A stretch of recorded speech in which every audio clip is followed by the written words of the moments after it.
You're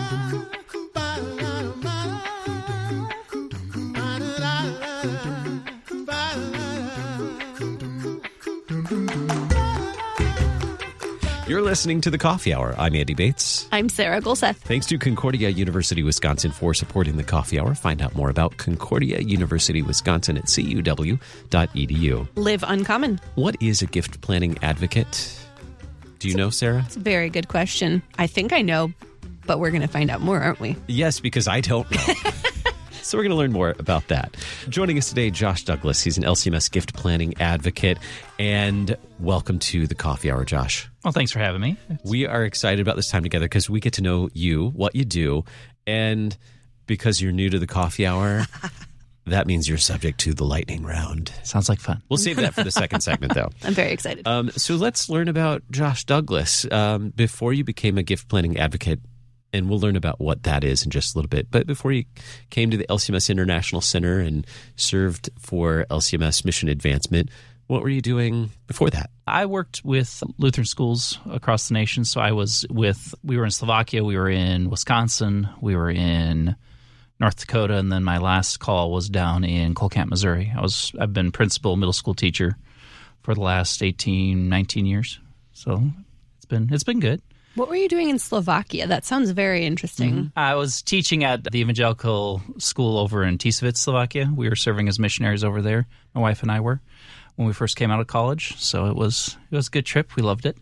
We'd like to get back, but we haven't been back since. But yeah, there's always time. So how did you transition from being in schools to being here working in mission advancement? Yeah, like most Lutheran school teachers, we kind of wear multiple hats. And so in our realm, we kind of were working in the realm of how do we keep the school funded? And so it was constantly talking with people, making sure that we kept up with our alumni, we kept up with our donors, and made sure that they were in the building and we connected with them as much as possible. And it kind of just easily transitioned over into being able to talk to other people and working from the Synod perspective too, working with donors and contributors to help support the mission of Synod as well. All right, so that takes us to gift planning advocate. What is a gift planning advocate? What do you get to do on a daily basis? We get to talk to people. It's great. We get to work through the process of helping people set up their wills, their testaments. One of the conferences we went to kind of talked about it as we get to work with the odd monetary things coming in. So it's not really cash gifts that are coming in. We deal with like IRAs and stock gifts and all that other stuff. This is kind of our realm of where we deal with. It's the odd gifts that come into Synod too that we get to mess with and help people work through the process of setting up and helping their families out as well. Mm-hmm. I get the feeling you like talking to people. Like that's the vibe I'm getting. So yeah. This seems to fit you very well.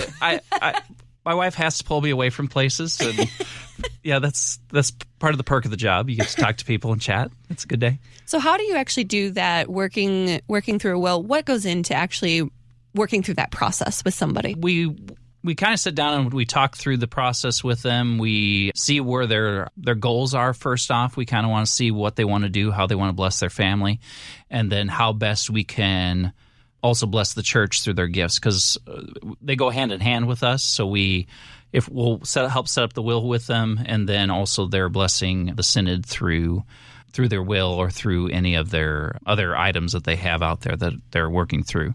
And so it's talking with them, it's chatting with them, it's seeing where their passion lies. The joy of this job is there's no selling of a product. We're not sitting there saying, okay, you need to buy this. We just get to say, well, what do you want to do? How do you want to do it? And it's just very much donor-led. It's very much contributor-led, and we just sit back and try and make it happen for them. It's kind of nice in that realm. Okay, you used the phrase odd gifts earlier. Cows? Well, yeah. That's an actual thing. There's just things like we have some mission advocates that have dealt with like corn gifts. They've dealt with those. People want to donate their corn crop, and so working through that process. Gold, silver, stocks, they can even get into like Bitcoin. It's wherever they have their funding in, we figure out a way to use it for the glory of the church to do what they want to do.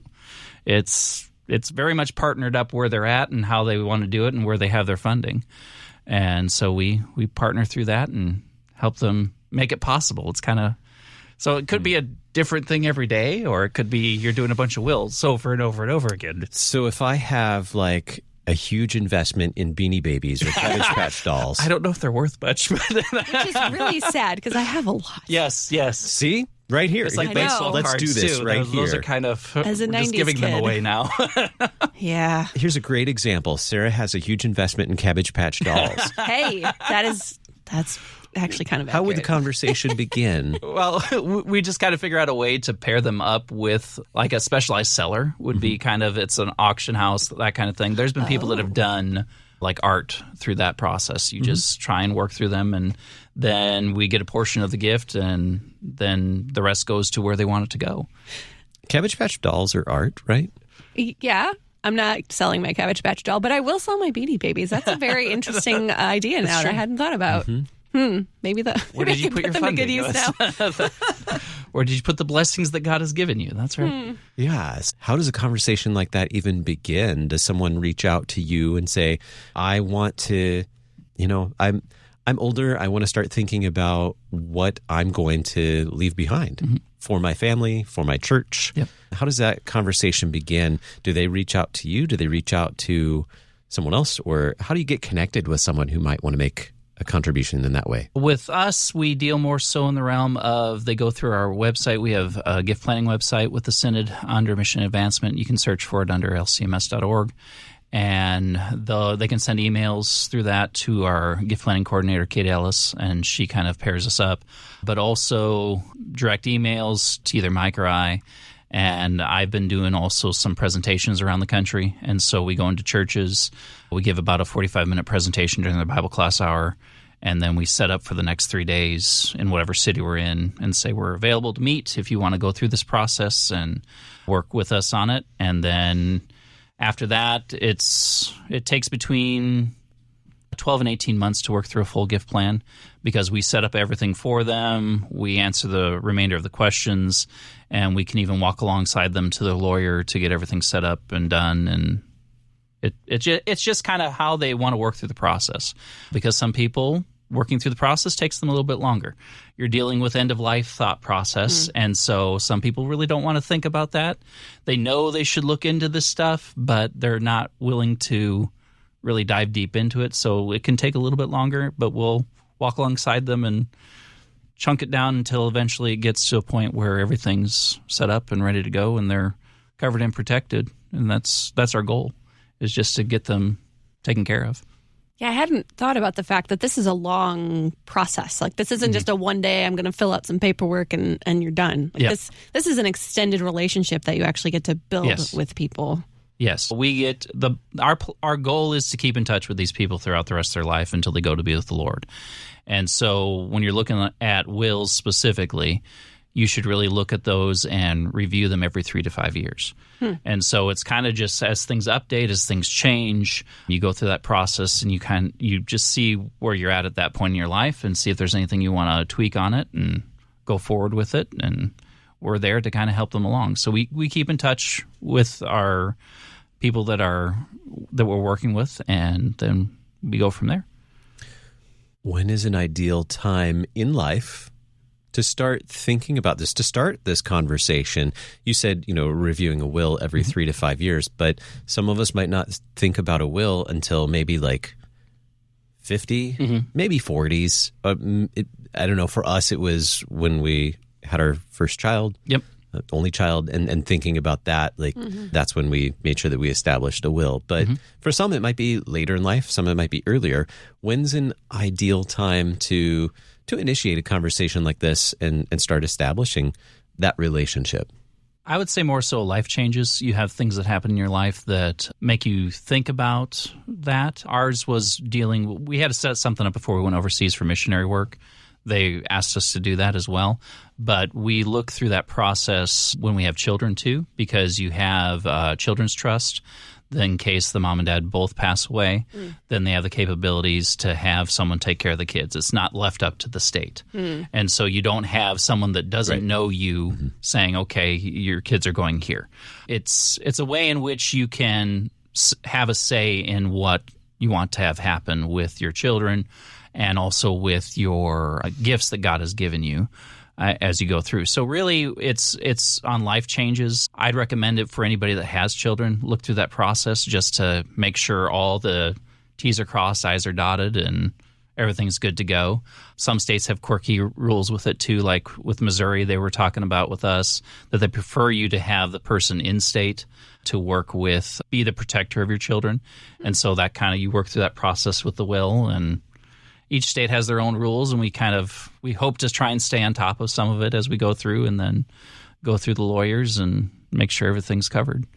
So when you're looking at establishing a will, that's also a good time to reach out to LCMS Mission Advancement, talk with a gift planning advocate, and include to think about the gifts that you might that you have that you might want to share with the church. That would be a good time to do that, is what you're saying. Yes. With anything, and that's the thing with your wills, too. You don't know what God has blessed you at that point either. Like a lot of the times we're living paycheck to paycheck as we're living our lives. But as you get to that time frame where you go to be with the Lord, it's amazing what people get to see and say, wow, I have all this that God has blessed me with as we go. Now, what do I do with this? I don't want the state to necessarily get everything. We need to work through the process and say, well, where's my passion been? Where should I feel like the Lord's blessing others as well? And so just to see some people look at their estate and say, oh, God's blessed me that much. Okay, this is amazing. And then we work through the process, too, of some people saying, well, I have that funding. We can use it now, and we can bless ministries at this point, too. And so there's different tools we can use to kind of work through that process and help them work through the different gifts that they have that they've been given at that point. We're talking with Josh Douglas. He's an LCMS gift planning advocate. We have more to learn about this in just a moment. You're listening to The Coffee Hour. I'm Andy Bates. I'm Sarah Golseth.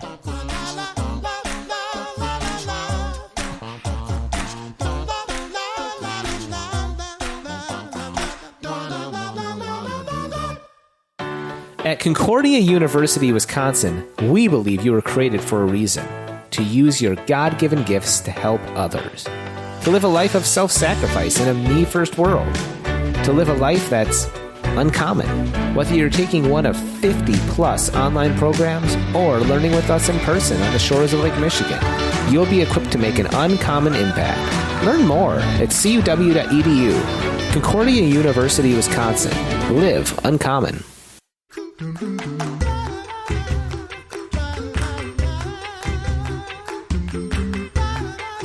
Welcome back to The Coffee Hour. I'm Andy Bates. I'm Sarah Golseth. We're talking with Josh Douglas, LCMS gift planning advocate.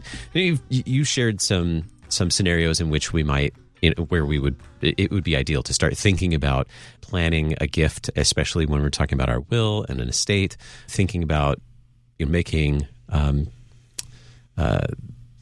the LCMS, our church, a part of that process as well.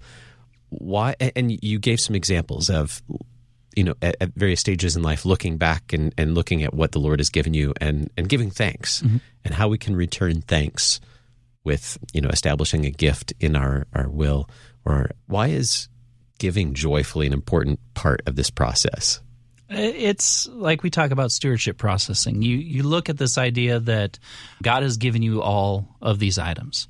Everything that we have has been given by God. And so through that process, we go back and we say, okay, how can we bless others with that? How can we look at others and say, okay, how do we use the gifts that God has given us to glorify His kingdom? And that's what we're kind of looking at, is just seeing where we've been given everything. We've been given our health. We've been given our wealth. We've been given food, home, all that kind of stuff. Now, how do we work through that process of gifting, tithing, in essence, of when we talk about that biblically, of the blessings that we've been given? So we know that when we work through mission advancement, that goes to LCMS. Yes. What are some of the ways that actually, what are some of the places that those gifts actually support and benefit? We work with anything that's under the LCMS umbrella.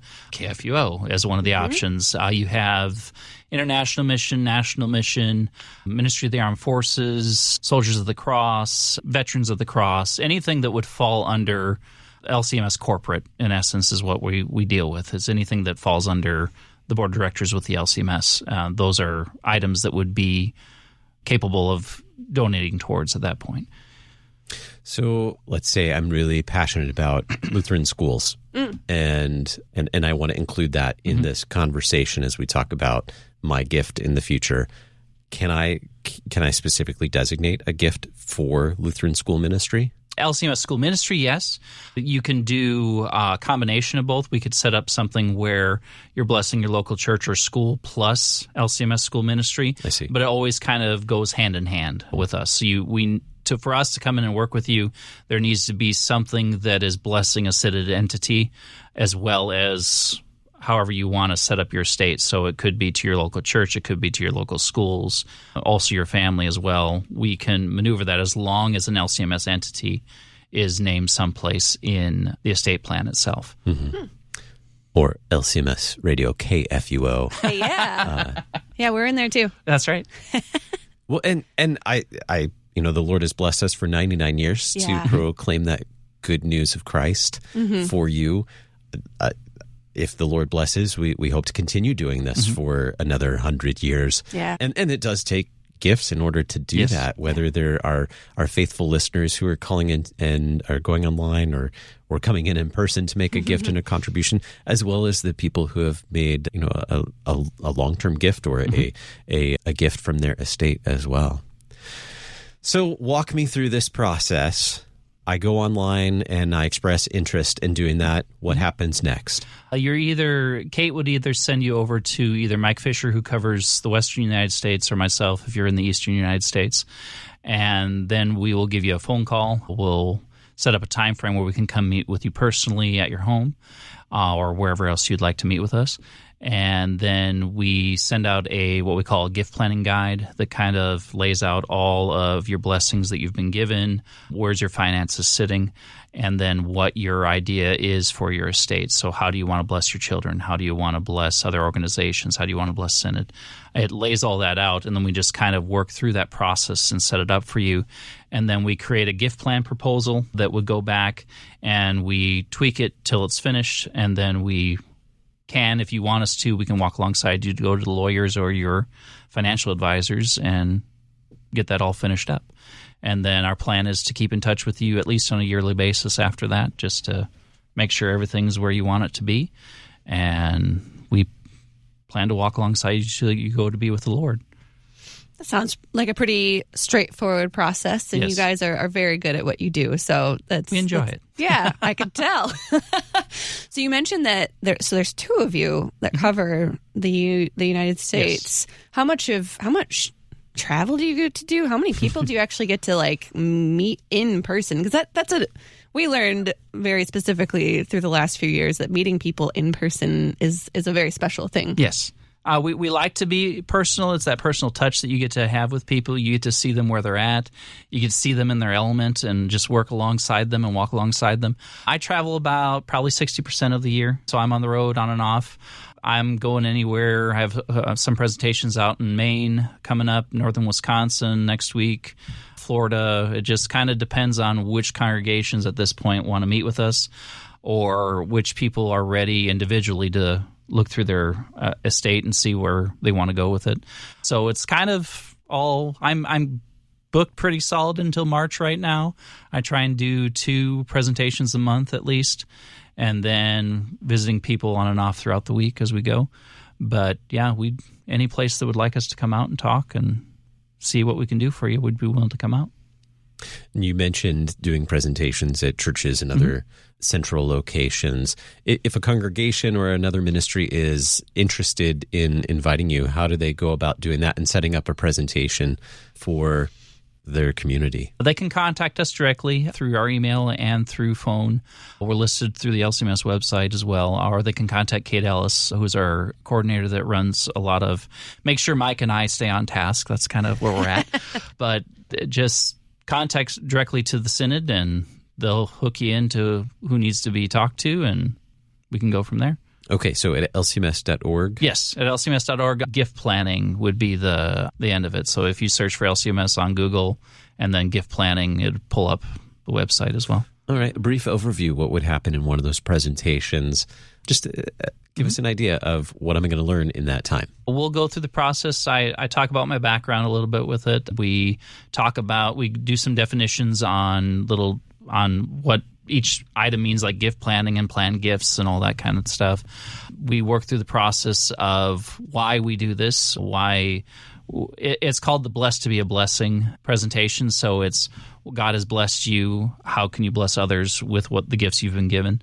So we work through that process with them, and then we like to say dive into the weeds a little bit with some of the individual plans and the different quirky things that are out there with Beanie Babies, stocks, bonds, that kind of stuff. So just the process to work through those items that you might have on hand that have little quirks that go along with them. So yeah, a lot of good information, and we will share the link to gift planning in the show notes today so people can find it nice and easily. Sounds good. And since this is the first time you've been on with us, we're going to do our lightning round of favorite things. You ready? Well, we need to know more about you before we invite you into a personal conversation to talk about like investments and stuff like that, right? Your favorite food is very important to this conversation, so we know what to feed you. Yes. Yes, exactly. If every place has it, I'm good. There you go. All right, so starting off, favorite cuisine? Italian. All right, that was quick. That was... Didn't even question it. Yeah. Didn't even question it. Didn't even have to think about it. Nope. All right. Book. And we can all assume the Bible is... Yes, Bible's number one. Okay. Yes, it After should that. be. Like, we're talking series or book? Whatever. It could be a series. Okay. I like the Lord of the Rings series by Tolkien. I like going through those. My kids are hooked on that. Anything by Lewis, too. Those are good choice. Those are good things. All right. Favorite movie? Favorite movie? Oh, I don't know. This one he has I like to ponder. Bond films. All right. I like any of those. Those are pretty good. All right. So after you've had Italian cuisine, watching a Bond movie, or finished a good book, like Lord of the Rings, yes. What do you like to finish off dinner with? What, a dessert, or maybe it's a frozen dessert like ice cream? Ice cream's good. But anything pie related, pie's a good thing. So do you have a favorite pie? I like sour cream raisin. I have never heard of that. I love sour cream raisin pie. I'm about the only one in my family that likes it, but anytime I can get it, it's pausing good. The lightning round. What is this? I need to know. So sour cream raisin pie, it's like a custardy pie with raisins, and then it's a meringue topping. Oh, it's good. It's excellent. Is that like a geographical delicacy? I have never heard of this. I don't know. Did you learn about this in Europe while you were there? No. It's something growing up too, and I've lived all over the Midwest, so it was something you can never find. heard of it. I have to research this now. I think Perkins has it. You can go to a Perkins, and they have it at a Perkins, or this Denny's. Is making more sense. I don't think we have a Perkins. We don't have a Perkins anymore. here. Is there a Denny's? Not a lot of them. There's one in Sedalia. I know that. So that's fair. Okay. They have this at Denny's? Yeah. They've had it. Last time I was at one, it's been a while. But I've been to Perkins, but I have never. Well, I don't like raisins, so that's part of it. My husband would probably love this, though. Okay. It's good stuff. That you can look it up online. That's they have a notable. bunch of recipes. Yeah.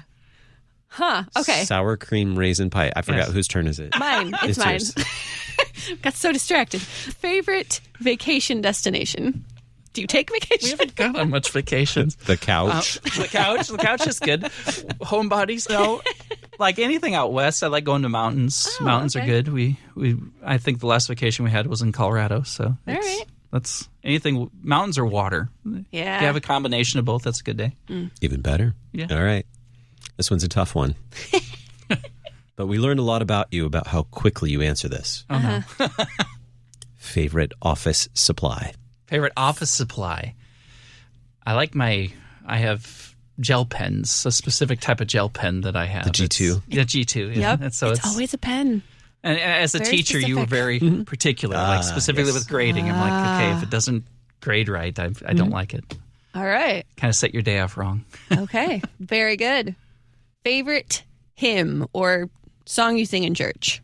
What's the one? Holding up the prophet's hands. If you cannot preach like... what is the song? The hymn's off the... I can't remember it. Here am I, send me. There we go. Yep. That one. I know what you're talking about. Yeah. The hymn off the top of my head. I haven't had enough coffee this morning. It's in my head and I can't think of the first line. Yeah, I know which one you're talking about. Someone will know. We'll get an email. Yes, we will. All right, so then, final one here. Favorite Bible verse?